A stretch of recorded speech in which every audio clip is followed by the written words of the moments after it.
በጦርነቱ ለኢትዮጵያውያን የተላለፈው አፋጣኝ ጥሪ። በርካታ ኢትዮጵያውያን ስደተኞች በሚገኙበት ሊባኖስ ከባድ ጥቃት ተሰንዝሯል።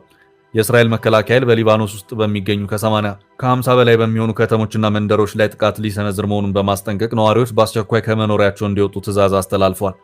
ከተዘረዘሩት 50 ከተሞች ሳሪፋ፣ ማሩብ፣ ሰላ ወይም ጢሮስ፣ ደባል፣ ባፍሊዬ፣ ባሪሽ፣ አርዙን፣ ቁላይሌና አልሻቢያ ተጠቃሽ ናቸው።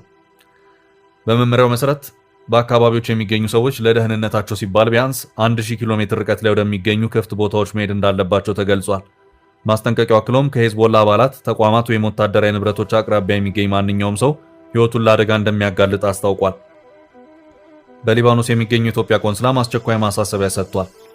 በመካከለኛው ምስራቅና በቀጠና ያለው ወቅታዊ የደህንነት ስጋትና ውጥረት ከምንጊዜም በላይ ማገርሸቱ ይታወቃል ያለው ቆንስላ ጽሕፈት ቤቱ የሁኔታውን አሳሳቢነት ተረድቶ የዜጎቻችን ደህንነት ለማስጠበቅ በትኩረት እየተከታተለ ይገኛል።